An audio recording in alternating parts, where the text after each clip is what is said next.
Hi friends, ఈరోజు మీ ముందుకు నేను అద్భుతమైన 6 వంటింటి చిట్కాలు తీసుకొచ్చానండి. మనం సాల్ట్ ప్యాకెట్ ఖాళీ చేసిన తర్వాత దానిలో కనుక సాల్ట్ ఉండిపోతుంది కదా, దానిలో కొంచెం వాటర్ పోసి ఇలా షేక్ చేసి మనం ఏదైనా వెజిటబుల్స్ ఉడకపెట్టుకునేటప్పుడు లేదంటే కనుక మనం కూరల్లో కానీ ఈ నీళ్లు వాడుకోవచ్చు. రెండో చిట్కా వచ్చేసి ఈ కవర్ని పడేసేయకుండా అలా కొంచెం కట్ చేసి దాన్ని షింక్ దగ్గర పెట్టుకున్నాం అనుకో, మనం ఆ రోజు చెత్త వేయడానికి వరకు ఆ కవర్ పనిచేస్తుంది. డస్ట్బిన్కి కూడా మనకి చెత్త అనేది అంటకుండా ఉంటుంది, నీట్గా ఉంటుంది. తర్వాత అద్భుతమైన మూడో చిట్కా అదేంటి అంటే, మనం ఇలా ఆయిల్ ప్యాకెట్స్ తెచ్చుకున్నప్పుడు పెద్దగా హోల్ పెడితే కనుక మనకి ఇబ్బందిగా ఉండి ఒక్కొక్కసారి ఆయిల్ అంతా ఒలికిపోతుంది. అలా కాకుండా ఇలా చిన్నగా హోల్ పెట్టి ఇలా డబ్బాలోకి వదిలేసామనుకోండి, మనం పట్టుకోకుండానే అదే నిదానంగా సన్నని దారితో డబ్బాలోకి పడుతుంది. 4వ చిట్కా, నేను పెరుగు అంతా తీసిన తర్వాత పెరుగుకి ఇలా వెన్న పట్టేసిందండి. ఎక్కువ క్రీమ్ మిల్క్ కనుక మనం ఉన్నట్లయితే కనుక పెరుగు నుండి ఇలా వెన్న వస్తుంది.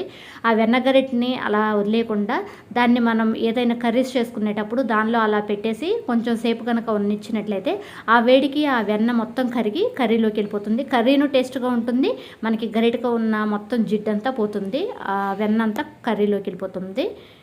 ఈ చిట్కా మీకు నచ్చింది అనుకుంటున్నాను.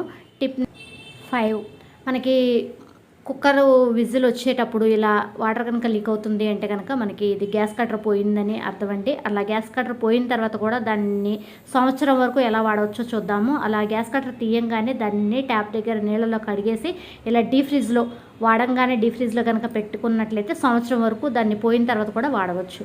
టిప్ నెంబర్ 5 అదేంటంటే, మనం ఉప్మా చేసుకునేటప్పుడు ఉప్మా రవ్వ స్టోర్ చేసిన డబ్బాలో నుండి మనం ఇలా డైరెక్ట్గా పోస్తే కనుక అది ఆ రవ్వకి ఈ ఆవిరి అనేది వెళ్ళి త్వరగా పురుగు పట్టేస్తుందండి. కాబట్టి అలా డైరెక్ట్గా పోయకుండా ఇలా మనం గరిటతో కానీ లేదంటే ఒక గ్లాసు సహాయంతో కానీ ఇలా కనుక రవ్వ పోసుకున్నట్లయితే రవ్వ పురుగు పట్టకోకుండా ఉంటుంది, ఎక్కువ రోజులు నిల్వ ఉంటుంది.